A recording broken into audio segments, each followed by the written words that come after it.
한국인의 약 90%가 결핍되어 있다는 영양소가 있습니다. 바로 비타민 D입니다.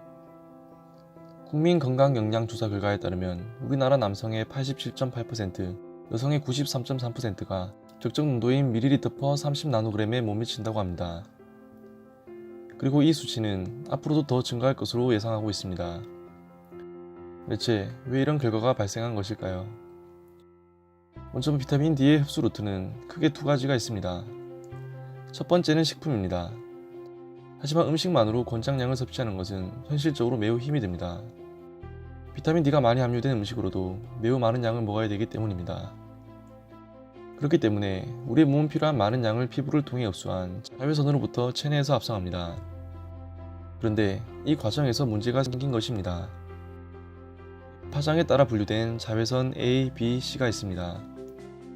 먼저 자외선 A는 긴 파장으로 시간대나 계절에 관계없이 대부분이 지표에 도달합니다.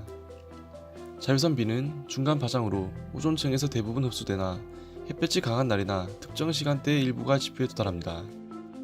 때문에 겨울이나 흐린 날씨에는 지표에 도달하지 못합니다. 자외선 C는 살균기의 빛으로 사용되며 짧은 파장으로 인체에 가장 해롭고 강력하지만 대부분 오존에 의해 흡수되어 지표에 도달하지 못합니다.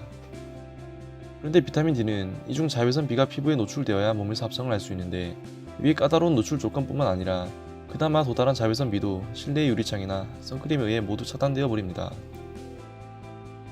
지금도 계속 연구 중인 비타민 D의 역할은 알려진 것만 해도 각종 암 예방을 비롯해 여러 호르몬의 원료가 되기도 하고 정상적인 면역 기능, 염증 완화 등 이른바 현대판 불로초라 할 만큼 수도 없이 많지만 대표적인 가장 큰 역할은 칼슘의 흡수를 돕는 것입니다.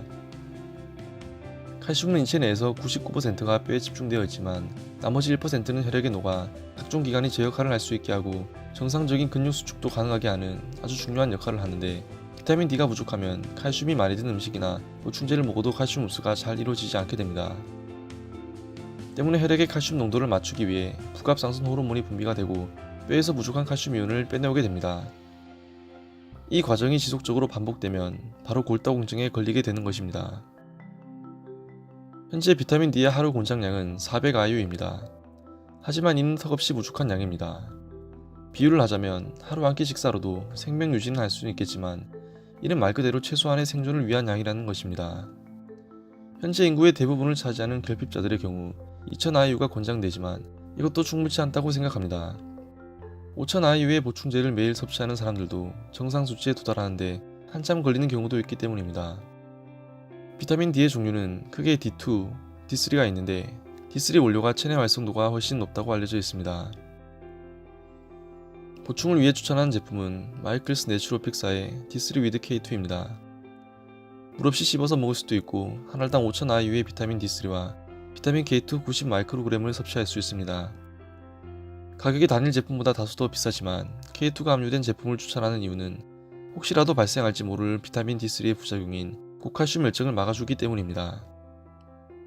K2 또한 활성도가 높은 메나키논 7 형태로 들어가 있기 때문에 추천해드릴 만한 제품인 것 같습니다. 오늘의 영상 여기까지입니다. 시청해주셔서 정말 감사합니다.